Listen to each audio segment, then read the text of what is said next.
Luar biasa. Masih pagi? Sudah siang, tapi siang. semangatnya harus pagi. Ya pemirsa, kita kembali lagi di debat kandidat pasangan calon bupati dan wakil bupati Kabupaten Aceh Barat Daya. Hari ini kita menyaksikan betapa serunya dan hangatnya suasana di ruangan ini dengan pertanyaan-pertanyaan yang dilemparkan oleh para kandidat yang saling menjawab dan menanggapi pertanyaannya. Dan langsung saja kita akan melanjutkan. Tadi sudah sampai dengan 5 pasang. 5 pasang. Yeah. Dan kami mintakan kepada masyarakat tetap terus menyaksikan karena Andalah juri yang sebenarnya di rumah Anda. Oke, kita lanjutkan dengan pasangan nomor urut 6. Ya, akan bertanya kepada pasangan nomor urut 10. Kepada Kanda Ustadz Zainal. Kalau kita melihat angka-angka statistik ini Ustadz ya, yang pertama tingkat pengangguran, kemudian income per kapita kita masih rendah, kemudian juga IPM kita di bawah rata-rata. Artinya harus ada usaha-usaha yang ekstra yang harus kita lakukan untuk dapat kita lakukan percepatan menekan angka kemiskinan itu tadi. Nah kalau dulu Abdiya ini terkenal dengan kota dagangnya ya. Nah kira-kira kalau Kanda terpilih, usaha-usaha ekstra keras untuk mengembalikan kejayaan kota dagang Blangpidu itu kira-kira langkah konkretnya Pak? Terima kasih. Assalamualaikum warahmatullahi wabarakatuh. Pertanyaan dari saudara Haji Muklis nomor 6, saya tanggapi. Untuk pekerjaan prioritas utama Abdiya untuk memberantas kemiskinan, kita sama-sama tahu di Abdiya ini 80% kehidupan tergantung kepada sektor tani.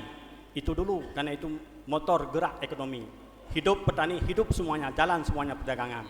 Di sini kami menekankan, pertama sesuai dengan misi visi kami tadi, itu lahan-lahan telantar kita efektifkan kembali. Mungkin selama ini untuk mengeksiskan hal tersebut, rakyat kita, petani kita tidak punya modal, tidak punya fasilitas. Di situ perlu kita sikapi bersama, perlu kita evaluasi kembali sampai di mana uluran tangan pemerintah supaya mereka termotivasi, supaya mereka tuh mampu membangun kembali ekonomi tradisional mereka, pertanian, kemiri, sawit, dan hal-hal yang lain. Nah ini ekonomi yang sangat-sangat fantastis di Abdiya. Hidup ekonomi petani, hidup semua peraturan. Di sini juga kita tidak boleh sungkan-sungkan memberi mereka subsidi. Tidak boleh takut dengan anggaran. Anggaran itu bisa kita evaluasi bersama dengan anggota dewan. Kita prioritaskan bagaimana mereka itu bisa berkelanjutan ekonominya. Nah di sini saya bilang sama Ustadz Muklis, penjabat tidak boleh takut dengan menghabiskan. Terima kasih Bapak, waktu yang diberikan sudah habis. Silakan kepada untuk ditanggapi. Maksud saya begini, kalau berbasis pertanian, perkebunan, saya pikir ini kan rata-rata usaha kita. Pak Akmal juga begitu, saya juga begitu, dan juga Adinda Irwanto juga. Ini kan yang saya tanyakan kira-kira kalau ekstranya itu apa gitu kira-kira. Terima kasih. Baik. Saya tanggapi Adinda bahwa untuk percepatan menetaskan kemiskinan dan seterusnya, ada upaya-upaya lain kita, terobosan-terobosan baru. Jadi intinya begini, kita tidak bisa mengandalkan uang yang ada, baik DAK maupun DAU maupun Orsus. Tapi jauh lebih penting bagaimana menjemput APBN yang ada di pusat. Itu menjadi penting solusinya. Untuk mengeskalasikan pembangunan di daerah, kita harus menjemput di pusat. Karena apapun kita tidak bisa lepas dari pusat. Makanya saya ingin katakan bahwa kalau anggaran kita 1,2 triliun, kita harus bisa membangun 1,25 triliun. Bisa seperti itu. Jadi kita ambil uangnya di pusat. Jadi tidak duduk di sini. Jadi harus ada kelebihan. Jadi tidak kita mengandalkan yang ada. Jadi kalau yang ada semua juga bisa. Jadi bagaimana kita beri terobosan, kita pergi ke pusat. Kebetulan saya memang di pusat, saya tahu persis bagaimana mengambil anggaran di pusat. Itu yang penting menurut saya. Terima kasih ya Dila. Oke. Terima kasih. Baik, selanjutnya kita lanjutkan ke kandidat nomor urut 7, bertanya kepada kandidat nomor urut 8. Terima kasih. Divisi misi nomor 8. Anda ingin meningkatkan kualitas pendidikan di Aceh Barat Daya ini. pertanyaan saya. Bagaimana cara saudara meningkatkan pendidikan yang bermutu, baik pendidikan formal dan non formal lainnya di Aceh Barat Daya ini? Terima kasih. Pertama adalah kita pisahkan dulu antara pendidikan formal dengan non formal. Pendidikan formal itu 9 tahun wajib belajar. Yang kedua dengan membuka sekolah, dengan memberdayakan sekolah-sekolah kejuruan seperti SMK, dengan punya tujuan kita adalah membuka lapangan pekerjaan ketika mereka selesai sekolah, nanti langsung mereka bisa membuka pekerjaan sendiri. Yang ketiga adalah pendidikan di luar sekolah. Pendidikan di luar sekolah di sini adalah seperti non formal, seperti pesantren, daya. Jadi hari ini pesantren dan daya jangan lagi punya ketergantungan kepada pemerintah. Kita buat daya itu mandiri. Mereka punya usaha sendiri. Dengan adanya usaha sendiri, mereka tidak akan lagi ketergantungan di pemerintah. Yang keempat adalah pendidikan non formal adalah memadukan antara pendidikan daya dengan pendidikan umum. Dalam arti kata, nilai ujian agama di pendidikan umum, nilai agama di pendidikan umum yang formal itu bisa diambil di pendidikan daya. Dengan sendirinya punya masyarakat, punya sinergis antara pendidikan umum dan pendidikan sekolah formal. Demikian. Silakan ditanggapi. Terima kasih.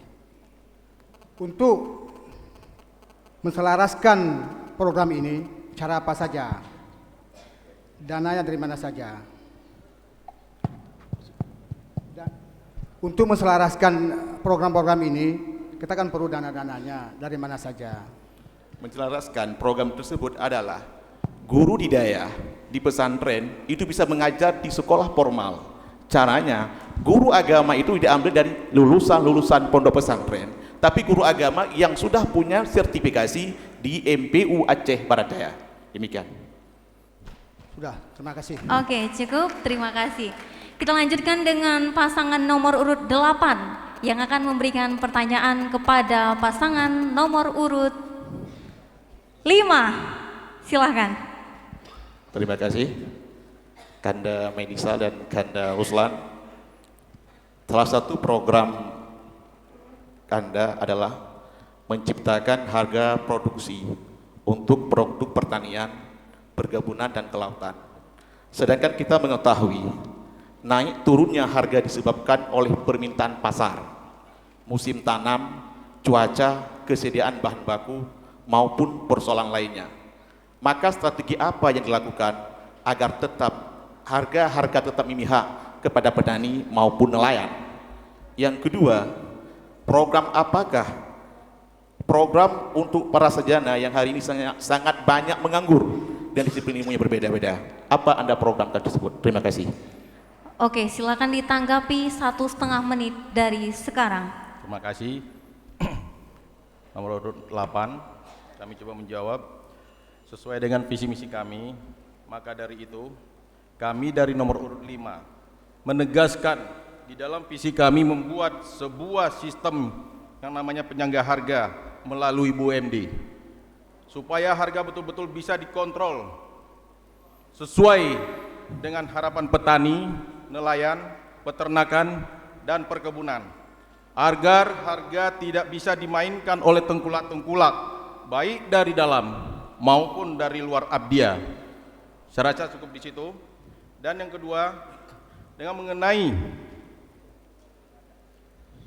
harga tersebut supaya harga tidak terlalu anjlok, BUMD adalah perpanjangan tangan dari pemerintah untuk turun ke petani-petani untuk menguasai semua produk-produk petani, baik itu gabah maupun palawija dan sawit maupun karet. Saya rasa cukup di situ. Silakan ditanggapi. Perlu saya tambah sedikit. Masalah penyangga harga ini telah dibuktikan oleh beberapa daerah lain Mengapa kita tidak bisa? Maka nomor urut 5 ingin betul-betul membuktikan apabila kami terpilih Waktu di masa yang akan habis, datang. Pak. Silakan untuk ditanggapi kembali. Terima kasih. Menurut kami yang paling penting sekarang adalah memotong rantai pemasaran dengan tidak masuknya tengkulak. Yang pertama. Yang kedua adalah mengatur musim tanam seperti kucurmblang untuk persawahan, dan yang terakhir membuka akses ke lapangan seperti untuk bidang kebun sehingga untuk memotong harga pasaran.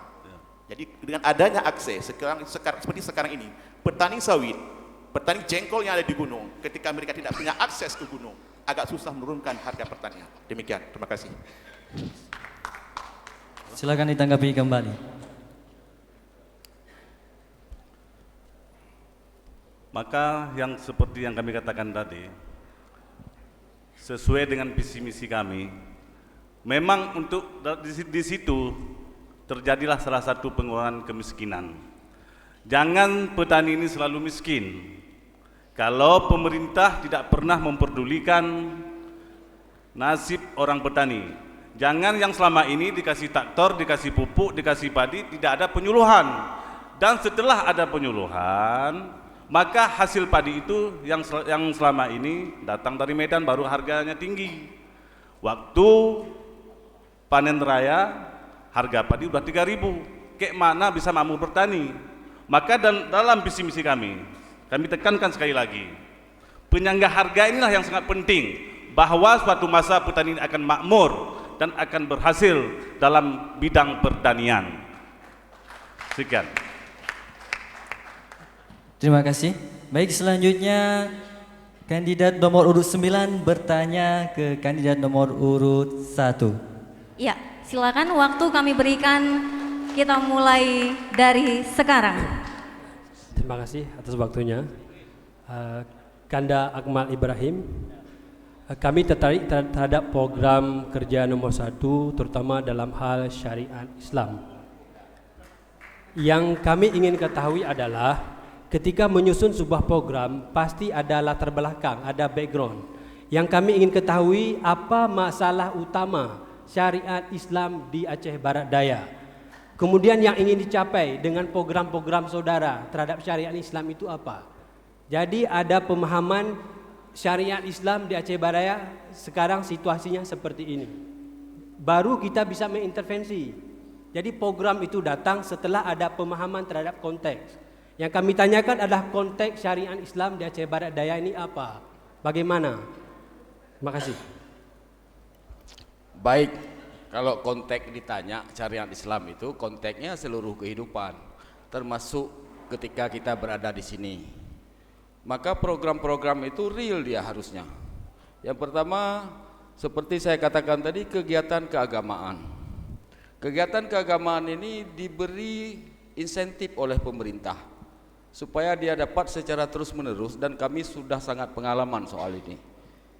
Nah, jadi dana kemakmuran masjid, kemudian semua orang yang bergerak di sektor keagamaan ini, walaupun sedikit diberi tunjangan. Nah, yang kedua, Islam ini kan ada 2 dimensi, hubungan kita dengan Tuhan dan hubungan kita dengan manusia.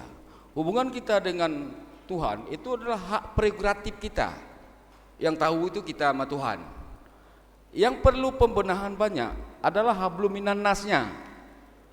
Dan itu adalah tanggung jawab pemerintah bagaimana melakukan pendidikan agama ini. Sederhana saja sebetulnya, Pak. Makasih. Silakan ditanggapi. Menurut saya masalahnya jauh lebih sederhana, Pak Akmal. Yang ada di Aceh Barat Daya, sepahaman kami, itu pesantren sebagai ujung tombak utama dari pembangunan syariat Islam. Itu sebagian besar tamatan pesantren itu menganggur. Ini mesti dipikirkan jalan keluarnya. Kemudian yang dikatakan Ibu Syarifah Rahmatillah tadi, ada tingginya tingkat pelecehan seksual terhadap anak dan perempuan. Kemudian ada tingginya penyalahgunaan narkoba di Aceh Barat Daya. Saya hanya menyebutkan beberapa hal saja. Artinya syariat Islam ini jauh lebih besar dari masalah-masalah yang sederhana. Yang kami tanyakan tadi bukan hanya konteks. Tetapi setelah ketika mengintervensi, hasil yang diharapkan ini apa? Yang ingin dicapai apa? Memberikan insentif adalah salah satu caranya, tetapi mengintervensi masalah ini jauh lebih penting. Ketika kita tidak tahu masalah, kita tidak bisa mengintervensi. Sekian. Terima kasih. Assalamualaikum warahmatullahi wabarakatuh. Saudara Ewanto yang kami hormati, kebetulan satu angkatan menyangkut dengan syariat Islam. Insya Allah, jika Allah meridai kami, kita akan melakukan pemberdayaan dengan dua sistem. Sistem pemberdayaan akidah dan sistem pemberdayaan ekonomi. Kenapa sistem akidah? Karena pada saat akidah ini tidak baik, ekonomi baik, itu orang akan terjerumus ke dalam hal-hal yang negatif. Juga sebaliknya, pada saat kekufuran itu tinggi, orang juga dekat kemiskinan akan dekat dengan kekufuran. Jadi dua konsep.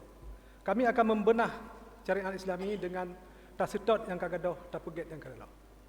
Yang kagadoh adalah adab, yang kareloh akidah dan tauhid. Itu perlu yang kita tanamkan. Pada saat kita tidak bertauhid dan berakidah, macam sekarang kadang-kadang dalam penyampaian macam-macam kita terlalu bisa memfitnah, gibah, upat dan lain sebagainya. Seharusnya kita santun. Kenapa? Qulillahumma malikal mulki tu'til mulka man tasha, itu sudah ada siapa nanti pemimpin kita. Dalam konteks syariat Islam, pelaksanaan syariat Islam 16 tahun di Aceh menurut saya gagal. Sebatas busana dan jilbab saja tidak selesai. Karena kenapa? Syariat Islam itu nanti kita tanamkan di dalam hati mulai dari usia dini. Dengan tentunya kita berikan kesejahteraan daripada tungku-tungku. Kalau mereka tidak sejahtera, bagaimana dia mengajarkan anak kita? Malam di punuan diingatkan di tinggal bunga hana jajan di kula. Jadi oleh karena waktu itu telah habis. Terima kasih. Oke. Baik. Peserta yang terakhir, pasangan yang terakhir adalah pasangan nomor urut 10 yang akan bertanya kepada pasangan nomor urut 7. Baik. Ini abang saya nih. Iya. Saya pertanyaan saya hanya dua aja, Bang. Ya. Persoalan pengangguran sesuai data hari ini yang saya dapat itu 7.189 pengangguran angkatan kerja di Abdiya, umur dari 15 tahun. Apa langkah konkret Abang untuk menyelesaikan persoalan ini? Terus yang kedua, honorer. Itu juga ada hampir 3.000. Ini apa langkah konkret terobosan baru bagaimana percepatan mereka yang honor-honor ini dipercepat menjadi PNS? Seperti apa langkahnya? Terima kasih, Pak. Silakan dijawab. Baik, terima kasih. Mungkin kita ketahui bersama bahwa Aceh ini, Abdiya ini sangat potensinya sangat bagus, baik di bidang kelautan, kehutanan maupun pertanian. Kemudian langkah-langkah kita untuk mengatasi kemiskinan atau pengangguran, yang pertama mungkin kita mencari lapangan pekerjaan dengan cara membuka lapangan pekerjaan, mendirikan pabrik-pabrik kelapa sawit. Kita ketahui bersama bahwa kalau di daerah Babarot dan Kuala Bate itu memang sudah ada perkebunan yang cukup luas. Jika kita buat pabrik di situ bisa menampung tenaga kerja. Kemudian kalau di daerah Susuk, kalau kita melihat potensi ikan kita sangat bagus, kita juga bisa di sana membuat pabrik pengalengan ikan. Tujuannya untuk menampung tenaga kerja. Mungkin itu yang perlu kami sampaikan. Baik. Kalau bicara tentang PKS, memang PKS itu bagus. Ya. Yang selama ini juga terbengkalai, belum jelas arahnya kemana. Tapi kalau bicara angka yang ada 7.000 lebih, ini bicara PKS bukan solusi satu-satunya. Saya ingin ada solusi konkret kita itu apa? Yang harus kita menjawab persoalan pengangguran anak-anak kita. Orang tua sangat berat bebannya. Sudah kita kuliah, anak-anak kita pulang kampung tidur lagi karena pengangguran. Ini jadi persoalan. Jadi kita sebagai pemerintah, kalau abang nanti dipercaya, ini menjadi suatu kewajiban betul untuk menyelesaikan masalah ini. Jadi langkah terobosan konkretnya apa? 5 tahun itu tuntas nggak untuk 7.000 itu? Terima kasih, Pak. Baik. Seperti yang apa kita sampaikan tadi, kalau kita membuka pabrik, mungkin di situ juga tidak cukup satu. Terus seperti kita sampaikan tadi juga, kita akan membuka pabrik pengalengan ikan, pabrik pupuk, itu bisa juga kita lakukan. Kemudian juga kita akan memanfaatkan lahan-lahan tidur yang ada di wilayah kita. Yang jelas kuncinya, asal kita mau bekerja, masalah itu semua selesai. Jangan kita hanya berpangku tangan. Terima kasih. Oke, baik. Kita beri tepuk tangan kepada seluruh kandidat. Iya, hadirin dan pemirsa yang di rumah, itu tadi dia telah disampaikan pertanyaan-pertanyaan dan jawaban yang mungkin sangat luar biasa, mengena sekali. Tapi kita tidak tahu ya bagaimana masyarakat bisa menilainya. Mudah-mudahan masyarakat sudah punya pilihan sendiri, sudah bisa menimbang-nimbang, sudah bisa memikirkan siapa kira-kira di antara 10 wajah-wajah di belakang ini yang cocok untuk menjadi bupati, wakil bupati Aceh Barat Daya. Pemirsa, kami akan kembali dengan closing statement para kandidat. Tetaplah di pemilihan bupati, maksud kami di debat kandidat bupati dan wakil bupati Kabupaten Aceh Barat Daya.